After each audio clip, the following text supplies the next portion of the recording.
नमस्कार दोस्तों, मेरा नाम है राज के वर्मा और आप देख रहे हैं रिपोर्टर जी। अगर आपने रिपोर्टर जी चैनल को सब्सक्राइब नहीं किया तो दोस्तों सबसे पहले चैनल को सब्सक्राइब जरूर कर लीजिए। चलिए एक बार फिर से बात करते हैं हरियाणा विधानसभा चुनाव की। हरियाणा के विधानसभा चुनाव की घोषणा हो चुकी है। ऐसे में तमाम पॉलिटिकल पार्टीज की कोशिश यही है कि किसी तरह से इन चुनाव को जीतकर हरियाणा की सत्ता तक पहुंचे और हरियाणा का किंग बने। लेकिन हरियाणा का किंग कौन बनेगा ये तय करेगी हरियाणा की जनता, जो कि 4 अक्टूबर को नतीजों के बाद साफ हो जाएगा। लेकिन इस कतार में जो असल फाइट है वो बीजेपी और कांग्रेस के भीतर के साथ ये फाइट है।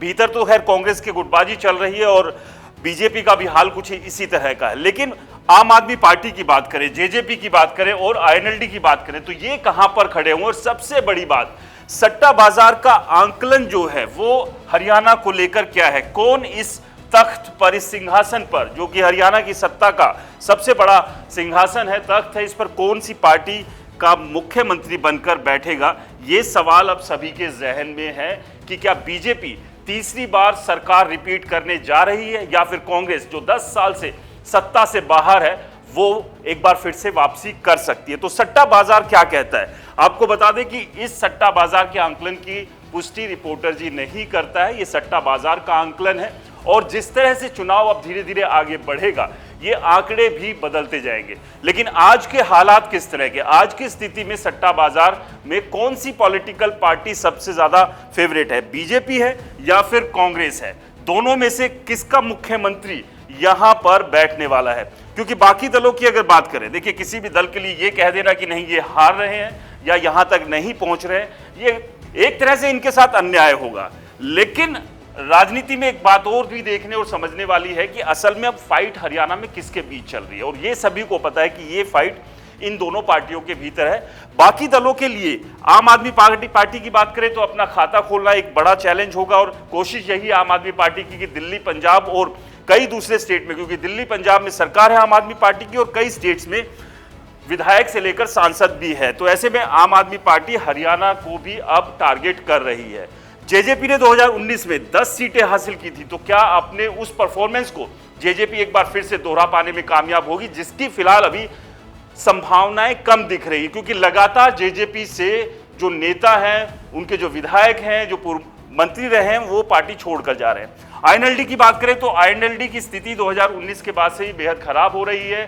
सिर्फ मात्र एक ही विधायक जो अभय चौटाला है वो आईएनएलडी के हैं और ऐसे में क्या ये नंबर अब बढ़ सकते हैं, क्योंकि आईएनएलडी का गठबंधन बसपा के साथ हो गया है। तो ऐसे में अपने अस्तित्व को बचाने के लिए ये दोनों पार्टियां यहां पर चुनाव में खड़ी हुई है। तो आम आदमी पार्टी अपना अस्तित्व यहां पर बनाने की कोशिश में है। लेकिन सट्टा बाजार की इन तमाम पार्टियों को लेकर क्या कह रहे हैं वो आपको एक बार दिखाते हैं और समझने की कोशिश करते हैं कि क्या सट्टा बाजार के आंकड़े आज जो है वो जब चुनाव और आगे बढ़ेगा वहीं पर रहेंगे या फिर इसमें बड़ा बदलाव हो सकता है। तो चलिए सबसे पहले बात करते हैं कि सट्टा बाजार के हिसाब से, वैसे तो बात करनी चाहिए कि बीजेपी या कांग्रेस में कौन सा, लेकिन पहले बात करते हैं अन्यों का हाल क्या है, इन्हें सट्टा बाजार कितनी सीटें दे रहा है। तो सट्टा बाजार के आंकड़ों के हिसाब से अन्य के हिस्से में आ रही है जो सीटें हैं वो 6 से 10 सीटें हैं। यानी कि हरियाणा में जो बाकी तमाम दल है या निर्दलीय है उनके हिस्से में 6 से 10 सीटें आ सकती है। अब इन 6 से 10 सीटों में जेजेपी यानी कि दुष्यंत चौटाला कितने अपने खेमे में लाने में कामयाब होंगे, अभय चौटाला कहां तक पहुंच पाएंगे और सुशील गुप्ता आम आदमी पार्टी क्या अपना खाता खोलने में कामयाब हो पाएगी। क्योंकि अगर लोकसभा चुनाव की बात करें तो जेजेपी का परफॉर्मेंस इन तीनों पार्टियों के मुकाबले बेहद खराब रहा था। आम आदमी पार्टी ने 4 विधानसभा सीटें जीती थी लोकसभा में। अगर बात करें आईएनएलडी की तो अभय चौटाला ने कुरुक्षेत्र से चुनाव लड़ा था और अच्छे खासे वोट लिए थे। अगर आईएनएलडी से अभय चौटाला कुरुक्षेत्र से चुनाव नहीं लड़ते तो वहां से सुशील गुप्ता को रोक पाना बीजेपी के लिए नामुमकिन था, जिस तरह की कांटे की टक्कर बनी थी।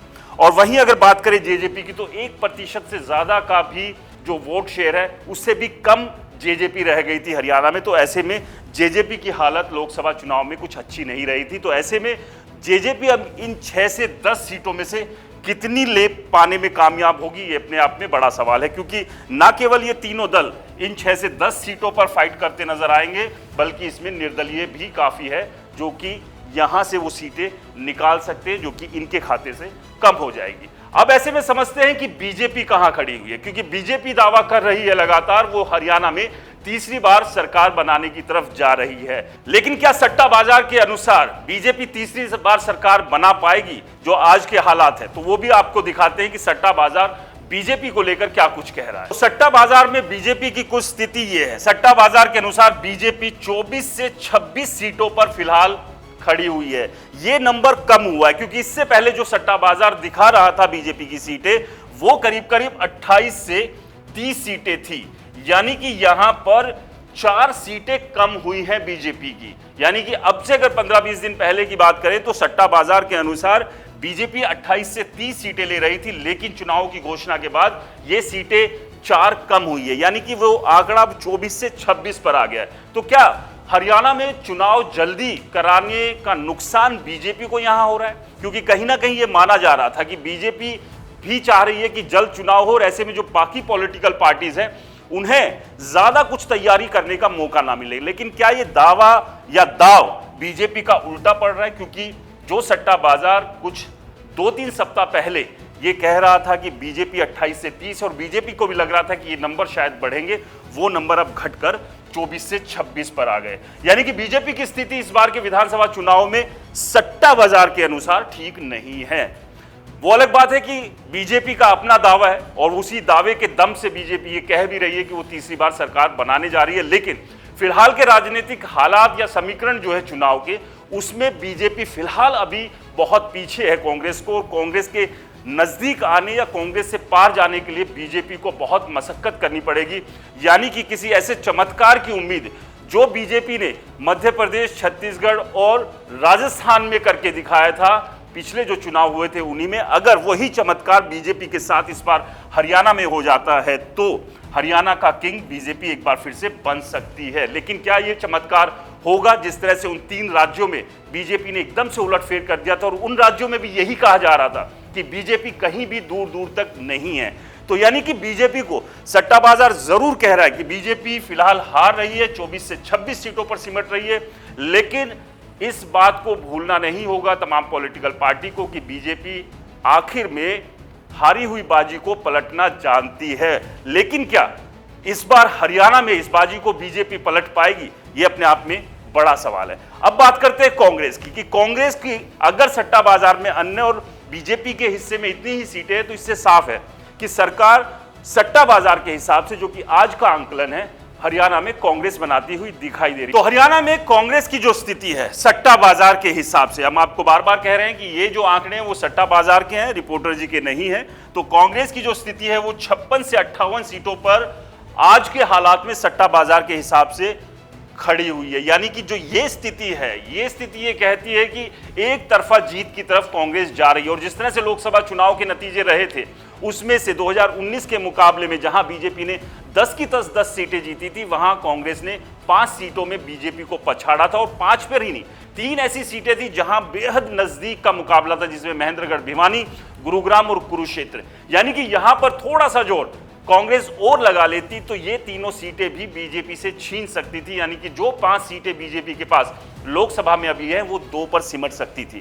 खैर, अब बात विधानसभा चुनाव की है, तो ऐसे में सट्टा बाजार फिलहाल हरियाणा में अगर किसी को किंग बना रहा है तो वो हरियाणा में बना रहा है कांग्रेस पार्टी को, जो कि 56 से 58 पर इस तख्त पर बैठती हुई नजर आ रही है।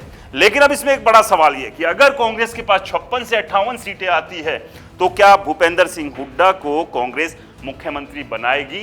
ये अपने आप में बड़ा सवाल है और इस सवाल को लेकर खासी चर्चाएं भी हैं, क्योंकि अगर 2005 की बात करें तो कांग्रेस ने 67 सीटें जीती थी। 67 सीटें जीतने के बाद किसी को भी ये उम्मीद नहीं थी कि भजनलाल मुख्यमंत्री नहीं होंगे, और उस वक्त उलटफेर करते हुए, यानी कि भजनलाल का तख्ता पलट करते हुए कांग्रेस ने भूपेंद्र सिंह हुड्डा को मुख्यमंत्री बनाया था। तो क्या अगर इतनी सीटें आती है 56 से 58, तो क्या भूपेंद्र सिंह हुड्डा इस तख्त पर नहीं बैठ पाएंगे? कोई और कांग्रेस का नेता होगा जो कि यहां पर मुख्यमंत्री के तौर पर नजर आ सकता है। आपको क्या लगता है? हमें कमेंट्स कर जरूर बताएं। और रिपोर्टर जी चैनल को सब्सक्राइब नहीं किया तो दोस्तों चैनल को सब्सक्राइब करना ना भूलें।